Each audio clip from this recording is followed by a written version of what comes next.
What them haters talking about?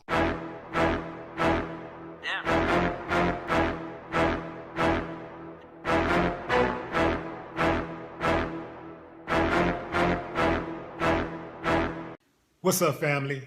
This is an old story, but it caught my attention and it's new to me, so I'm going to share it with you. We have a black man in Texas who was able to purchase a home that was valued at over $300,000 for only $16. That's 1,600 pennies, y'all. And his white neighbors were pissed. Y'all check out the video, leave your comments, and I'll come back with mine. What if you could live in a new home without a mortgage? A man in Flower Mound has done it, moved into a $300,000 house, and he only paid $16 to do it. It's a little-known Texas law, and the foreclosure mess could have him living on Easy Street, but his neighbors, well, they're less than thrilled. Channel 8's Casey Norton has this exclusive from Flower Mound. Flower Mound's Waterford Drive is lined with well-manicured $300,000 homes. So when a new neighbor moved in without the usual sale, mortgage-paying homeowners had a few questions. What paperwork is it and how is it legally binding if he doesn't legally own the house? He just squats there. Lee Lowry and her husband told me the house down the street was in foreclosure for more than a year. The owner walked away, then the mortgage company went out of business.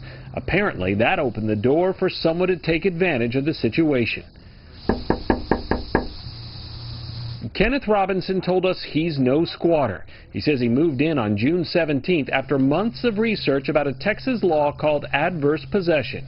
This is not a normal process, but it's not a process that's not known. It's just not known to everybody.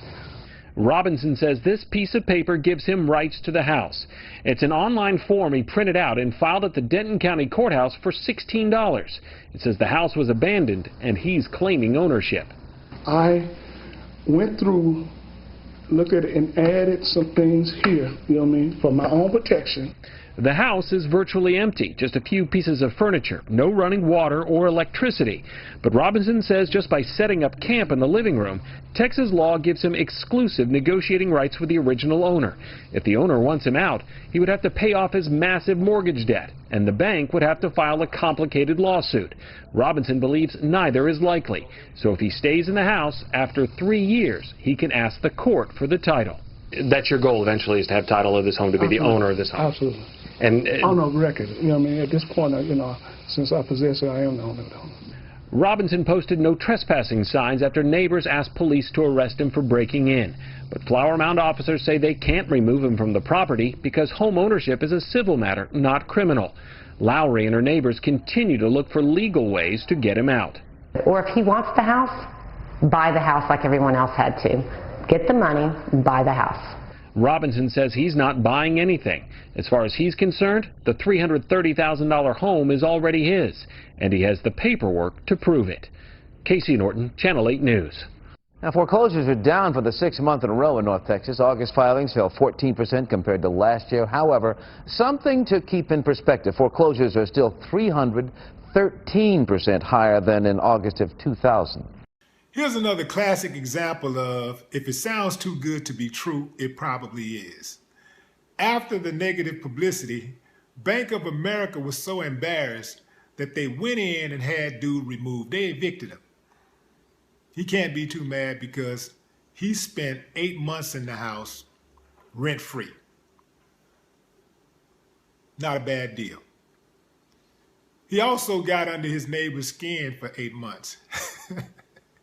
Boy, they probably was losing all kind of sleep, losing sleep and weight and everything else. See, they were just mad that dude beat them to the punch.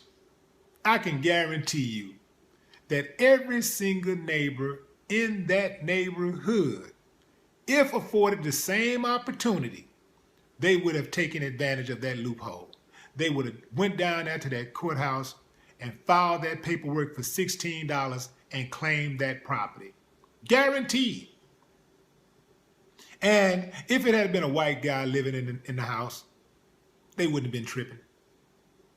They would have looked at it like, ooh, smart white guy, smart guy. They probably would have been talking to the guy like, man, how did you do that? Teach me. I want to do it. That's how it go. Hopefully, before he was evicted, he threw a big old barbecue and invited all of his friends from the shelter. That would have been real cool. I would have paid to see that. No more talk. What the haters talking about?